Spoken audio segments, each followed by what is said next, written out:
Oi irmãos, tudo bem? Bem-vindos a mais um vídeo aqui do canal. Mais um vídeo de estudo da Palavra de Deus. E hoje, continuando nosso ano bíblico, nós vamos ler Atos dos Apóstolos, capítulo 17, Arautos do Evangelho. Antes de iniciarmos, gostaria de lembrar os irmãos que esse é apenas um resumo que eu faço. Recomendo aos irmãos a leitura do capítulo completo ou ouvir o audiobook no aplicativo da Bíblia. Vamos lá, Atos dos Apóstolos, capítulo 17, Arautos do Evangelho. A mãe de Marcos era uma convertida à religião cristã, e o seu lar em Jerusalém era um abrigo para os discípulos. Ali estavam sempre certos de serem bem-vindos para ocasiões de repouso. Uma simples lição para nós nos dias de hoje. Nosso lar deve ser um abrigo para os discípulos, um abrigo para os nossos irmãos, um abrigo, um refúgio para podermos repousar, para podermos ter um momento de descontração, para seguir firme na luta e na pregação do Evangelho, para levarmos avante a obra, até mesmo por nós mesmos. Quando estamos fadigados, o nosso lar tem que ser um repouso adequado para continuarmos a avançar com o Evangelho. Não é sem luta que Satanás permite ser o reino de Deus estabelecido na terra. As forças do mal estão empenhadas em incessante luta contra os instrumentos indicados para disseminar o Evangelho. E esses poderes das trevas são especialmente ativos quando a verdade é proclamada diante de homens de reputação e genuína integridade. Assim, quando foi Sérgio Paulo. Não sei se aqui eu devo ter trocado alguma palavra. O procônsul de Chipre estava ouvindo a mensagem do Evangelho. O procônsul tinha solicitado a presença dos apóstolos para ser instrumento na mensagem que possuíam. E agora as forças do mal, operando por intermédio de Elimas, o encantador, procuravam com malignas sugestões desviá-lo da fé, impedir assim o propósito de Deus. Então aqui nós vemos que a obra não vai avançar, não iremos pregar o Evangelho sem resistência do mal. Sempre haverá essas lutas. E aqui nós vemos que Elimas era um instrumento usado nas mãos de Satanás para desviar as pessoas do Evangelho, para desviar a atenção ali do procônsul, de ouvir a mensagem, de aceitar a mensagem, colocando dúvidas, colocando empecilhos, colocando alguns argumentos ali para confundi-lo, para que ele não aceitasse a mensagem de salvação. A mensagem não vai ser pregada sem luta, não vai ser proclamada sem suor, sem a dificuldade. O povo de Deus, instrumento nas mãos de Deus, precisam lutar contra isso. É literalmente sair da zona de conforto. Não dá para acharmos que estamos fazendo a obra de Deus simplesmente em ir à igreja nos dias de culto. Não dá para pensar que estamos fazendo a obra de Deus apenas devolvendo o nosso dízimo. Isso faz parte, sim, faz parte, mas é muito mais além disso. Muitas vezes estamos como Laodiceia, fazemos só essas coisas e achamos que somos ricos e abastados e que nada nos faltam. Quando na verdade temos que continuar avançando sempre, não nos acomodar com este mundo. Saber que se estamos acomodados, se não estamos enfrentando dificuldades, é sinal que não estamos fazendo a vontade de Deus. Porque quando fizermos a vontade de Deus, haverá lutas. Se não for uma luta diretamente a nós, aqueles que estão próximos, estaremos ali como a mãe de Marcos, como um repouso para eles, como um auxílio. Nós estaremos vendo a obra avançar com lutas. Não avançará sem lutas. Desta maneira, sempre trabalha o inimigo caído para conservar em suas fileiras homens de influência. Ou seja, Satanás quer manter os homens de influência, pessoas importantes nesse mundo, sobre a sua influência, que se convertidos prestariam eficiente serviço à causa de Deus. Pessoas que poderiam impactar milhares de pessoas. A gente pode colocar aí políticos, pessoas influenciadores digital, aqueles que estão sempre dando a cara, tá? Muitas pessoas conhecem, essas pessoas estão ali sendo um motivo de briga, vamos dizer assim, para que elas continuem nas garras do inimigo. O inimigo faz de tudo para que elas continuem ali enganadas, para que elas não possam fazer e usar toda aquela influência que elas têm para levar o evangelho, que faria com que o evangelho avançasse mais rápido, impactaria mais pessoas. Mas o fiel obreiro do evangelho não precisa temer malagro a mão do inimigo, pois é seu privilégio ser assistido com o poder do alto a fim de enfrentar cada satânica influência.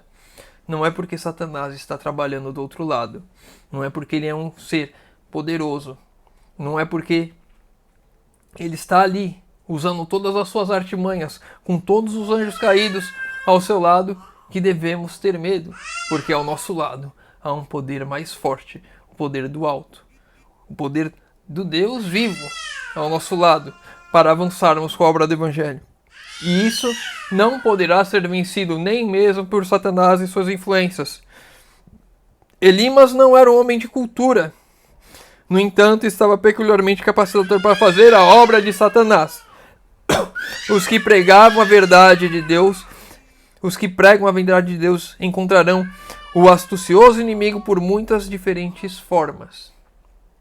Ou seja, Elimas não era um homem culto, não era aquela pessoa estudada, mas ele estava muito capacitado nas artimanhas de Satanás. Ele se instruiu ali, Satanás deu uma aula para ele, não uma aula, deu uma faculdade, um doutorado, um PhD, para que ele conseguisse fazer e usar todo o conhecimento que Satanás tinha para prejudicar o entendimento da mensagem pelo procônsul.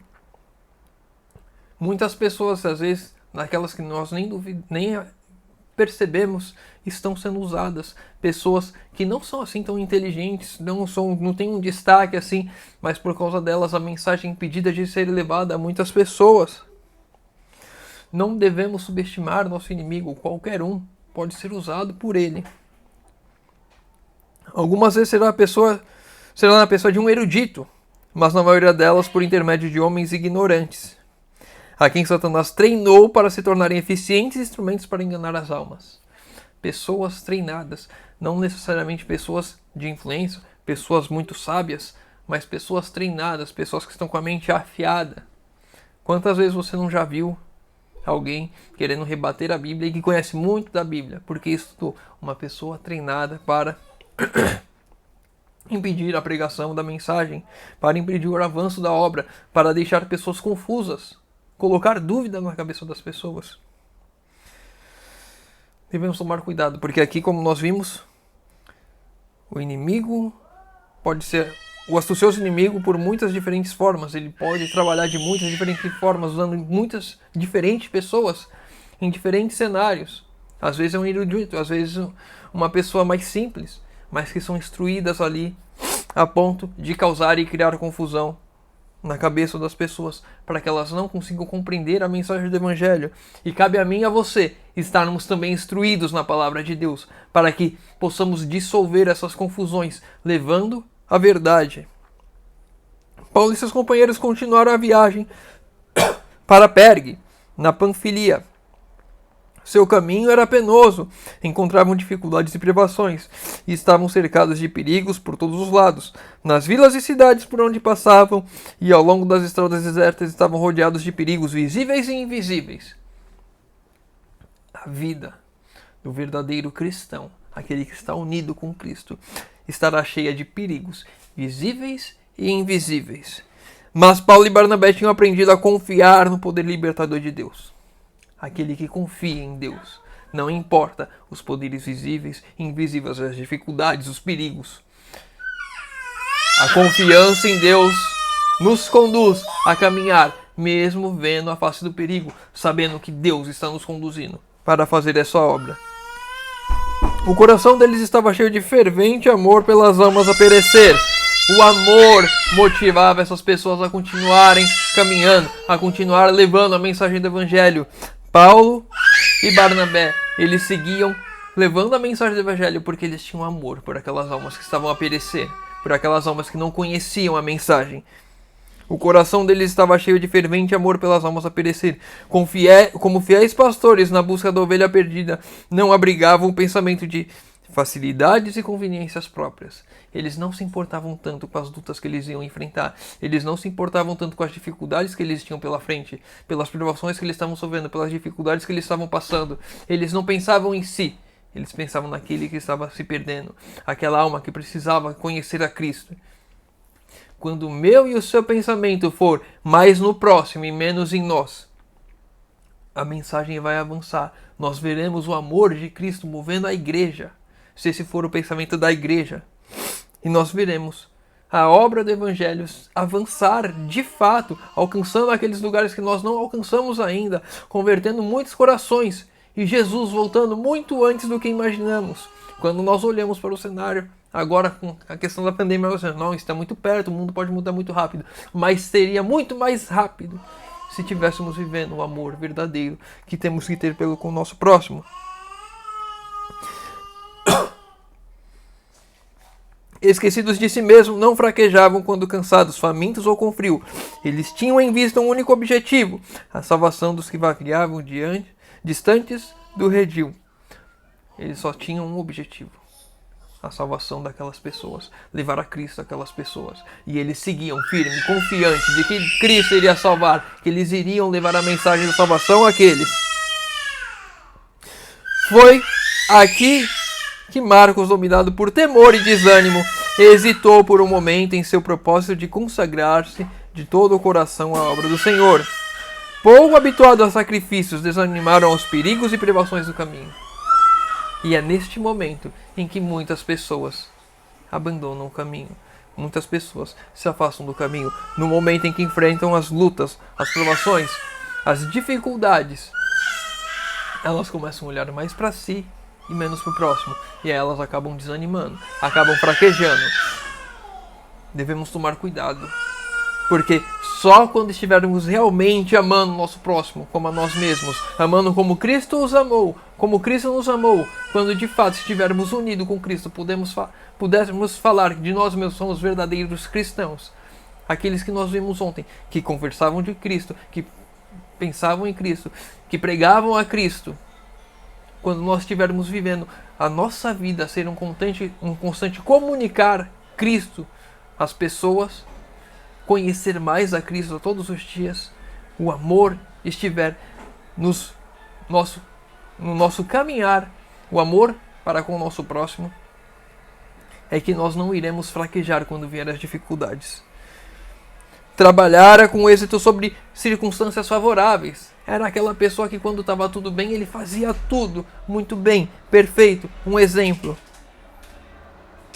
Mas agora, em meio da oposição e dos perigos que tantas vezes cercavam os missionários pioneiros, não suportou as dificuldades como bom soldado da cruz. Marcos não suportou as dificuldades como um bom soldado, ele não estava preparado ainda. Essa deserção fez com que Paulo julgasse por algum tempo desfavoravelmente a Marcos, severamente mesmo. Por outro lado, Barnabé se inclinou a desculpá-lo devido à sua inexperiência.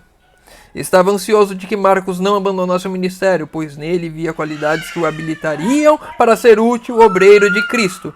Anos depois, sua solicitude por Marcos foi ricamente recompensada, pois o jovem se entregou sem reservas ao Senhor.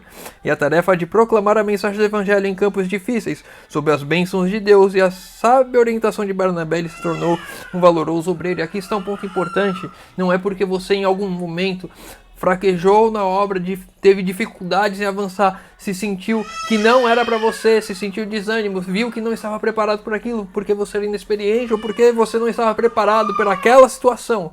Não é porque em algum momento nós tropeçamos e caímos, não avançamos como deveríamos, não fomos bons soldados no passado, que isso vai ser a mesma coisa daqui para frente. Hoje é um dia de olharmos para nós mesmos, olharmos para a experiência de Marcos e vermos que se persistirmos, se avançarmos, se buscarmos a orientação do Senhor, podemos ser bons soldados. Daqui em diante, fraquejamos anteriormente, fracassamos anteriormente, mas daqui e agora, daqui para frente, iremos ser bons soldados. Iremos nos entregar sem reservas ao Senhor. E aqui 2 pontos importantes, que eu já comentei algumas vezes aqui com os irmãos. Paulo julgou Marcos desfavoravelmente. Paulo não queria mais trabalhar com Marcos, viu que ele não era um bom soldado. Mas Barnabé ficou ao seu lado, o incentivou e esteve ali para dar aquele ombro amigo, para mostrar que ele poderia ser transformado, que ele poderia ser um bom soldado. E foi o instruindo pouco a pouco, dando o suporte que ele precisava para sim se transformar num bom soldado. Nós temos duas personalidades aqui. Uma que já de primeiro momento, quando vem a primeira decepção, já vem com as palavras duras, que foi Paulo, e o outro que dá o suporte. E esse que dá o suporte, esse que está ao lado, esse que fortalece, esse que instrui, é o que muitas vezes falta hoje no nosso meio. Muitas pessoas iniciam na fé e elas, quando se deparam com as primeiras dificuldades, elas se afastam.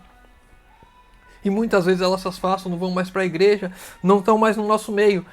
E a maioria das pessoas agora se torna Paulo, onde começa a apontar e criticar e achar ruim,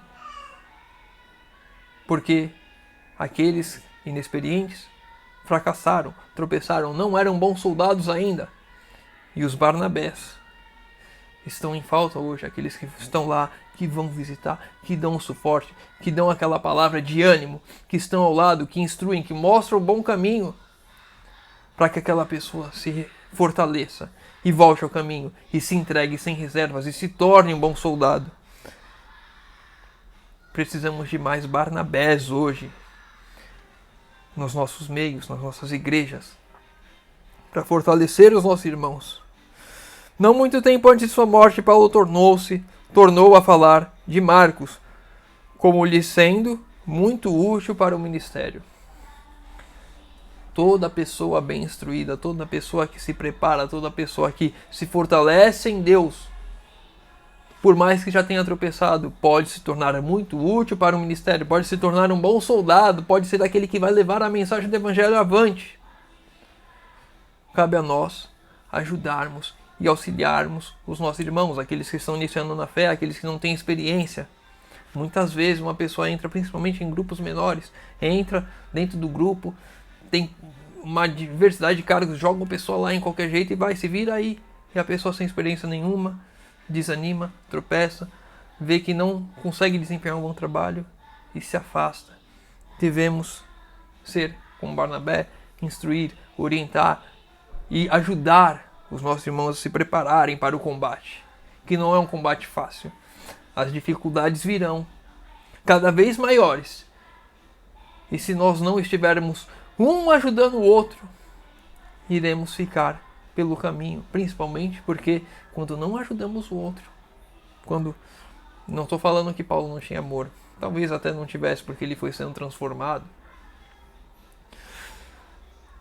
Quando um ajuda o outro, quando um ama o outro verdadeiramente, ninguém fica para trás. Quando aquele soldado que não era tão bom assim tropeça, tem outro bom soldado ali para estender a mão, para o levantar e para ajudar a caminhar, para ajudar no combate. Eu estava vendo uma conversa entre policiais e um deles falando: bandido, quando está lá trocando tiro, quando um é atingido, eles não querem nem saber, ele só pega a arma e vai embora. Pega aquilo que importa e deixa o bandido lá, para morrer, para ser preso. Diferente do policial, ele vai lá e tenta ajudar e arrastar o outro, o seu companheiro. Soldados preparados, unidos, juntos, trabalhando por causa de uma causa. O bandido não tem uma causa, a causa é ele mesmo. Agora a polícia tem uma... Enfim, só um exemplo. Já 19 minutos. Vou pular aqui para o último texto. A mensagem do Evangelho estava avançando e os apóstolos tinham todo motivo para sentir-se encorajados. Suas atividades entre os de Antioquia e da Pisídia tinham sido ricamente abençoadas, e os crentes, quem tinham deixado a conduzir a obra sozinhos por algum tempo, estavam cheios de alegria e do Espírito Santo. Pessoas que estavam em amor uns com os outros, com os de fora, pessoas que estavam unidas em um mesmo propósito de levar a salvação às pessoas. Nós vemos aqui que os apóstolos tinham todo motivo para sentir-se encorajados. Por quê? Porque eles estavam vendo que a obra estava avançando, Eles não precisavam estar ali entre os gentios. A gente viu ontem que se eles tivessem, poderiam ser pedra de tropeço para outros. Eles prepararam alguns. Barnabé foi instruído pelos apóstolos. Paulo, que ficou 3 anos sendo instruído pelo próprio Cristo no deserto, estudando, se prepararam para levar a obra adiante entre os gentios. Todos com alegria, porque o Espírito Santo estava com eles, porque os conduzia a fazer a vontade de Deus, a levar a mensagem do Evangelho, e eles levavam com poder, com confiança em Deus, e convertiam cada vez mais pessoas. Que eu e você possamos aprender essas lições, tanto de instrução quanto de preparo, para podermos fazer a obra do Evangelho avançar nos nossos dias. Bom, vamos encerrar por aqui. Se o irmão ficou com alguma dúvida, deixa nos comentários. Se o irmão tem alguma outra dúvida qualquer do capítulo, leu o capítulo completo, tem algum outro ponto que queira comentar para a gente crescer e estudar juntos, deixa nos comentários. Pedir de oração nos comentários, que eu vou estar orando por todos. Convido os irmãos a poderem fechar os olhos para falarmos com Deus. Senhor Deus, Pai amado, obrigado, Senhor, porque mais uma vez temos a oportunidade de abrir a Tua Palavra e de estudar. Pai querido, te pedimos, Senhor, por favor, venha trabalhar em nossas vidas, Senhor. Que o Senhor fale aos nossos corações, que o Teu Santo Espírito seja derramado sobre nós, Senhor amado. Que coloque em nós o caráter perfeito de Cristo, Senhor. Que coloque em nós o amor perfeito. Que possamos, Senhor, verdadeiramente amar o nosso próximo. E que, tendo a certeza que com um amor em nós, amando o nosso próximo, um amor que provém de Ti, Senhor, iremos avançar com a obra do Evangelho, porque o nosso eu, as nossas vontades, os nossos quereres, as nossas vaidades serão deixadas de lado, porque iremos agir independente da nossa situação, independente das provas, das lutas, iremos agir, avançar, porque amamos o nosso próximo. Ele está perecendo aí fora, Senhor, precisando conhecer a Ti. Pai querido, nos ajuda, nos instrua, nos guarda no caminho, Senhor, e nos fortaleça. Te pedimos isso em nome de Jesus. Amém. Meu irmão, fica com Deus. Que Deus te abençoe.